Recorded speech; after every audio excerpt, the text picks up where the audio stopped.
ভারতকে ট্রফি দিতে রাজি নকভি, তবে চাপালেন একটি কঠিন শর্ত। আদৌ কি ট্রফি পাবেন সূর্যকুমাররা? এশিয়া কাপ নিয়ে বিতর্কের যেন বিরাম নেই। হ্যাঁ, এশিয়া কাপের চ্যাম্পিয়ন দল ভারত পাকিস্তানের মহসিন নকভির হাত থেকে ট্রফি নিতে রাজি হননি। তবে ট্রফি ছাড়াই উৎসব পালন করেছে ভারত, আর সেই উধাও হয়ে যাওয়া ট্রফির খোঁজও পাওয়া গিয়েছে এবং নকভি সেই ট্রফি ভারতকে দিতেও রাজি হয়েছেন। তবে একটি কঠিন শর্ত চাপিয়েছেন তিনি। একটি প্রতিবেদন অনুযায়ী নকভি আয়োজকদের জানিয়েছেন ভারতীয় দল তাদের পদক এবং ট্রফি দুটোই ফেরত পেতে পারে, আর তার জন্য আবার একটি অনুষ্ঠানের আয়োজন করতে হবে, আর সেখানেই পদক এবং ট্রফি ভারতের হাতে তুলে দেবেন তিনি।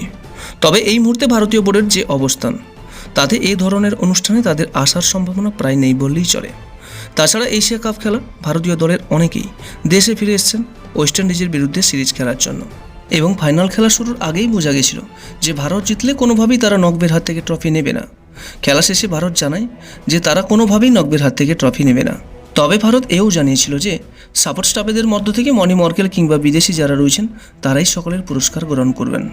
তবে এই প্রস্তাবও পাত্তা পায়নি, এবং জানা গিয়েছে যে মহসিন নকভি মাঠ ছাড়ার সময় ট্রফির সঙ্গে নিয়ে গেছেন। ভারতীয় ক্রিকেট বোর্ডের সচিব দেবজিৎ শইকিয়া পরিষ্কার বলে দিয়েছেন যে নকভি ট্রফি নিয়ে পালিয়ে গেছেন, এবং ট্রফি না পেয়ে ভারত অধিনায়ক সূর্যকুমার জানিয়েছেন যে চ্যাম্পিয়ন দল ট্রফি পাচ্ছে না। ক্রিকেট খেলা শুরুর পর থেকে জীবনে এমন ঘটনা দেখিনি। তিনি এও বলেছেন যে দলের ক্রিকেটার এবং সাপোর্ট স্টাফেরই আসল ট্রফি। সকলে এটাই বলছেন যে এশিয়া কাপের চ্যাম্পিয়ন দল ভারত, আর এটাই আসল কথা।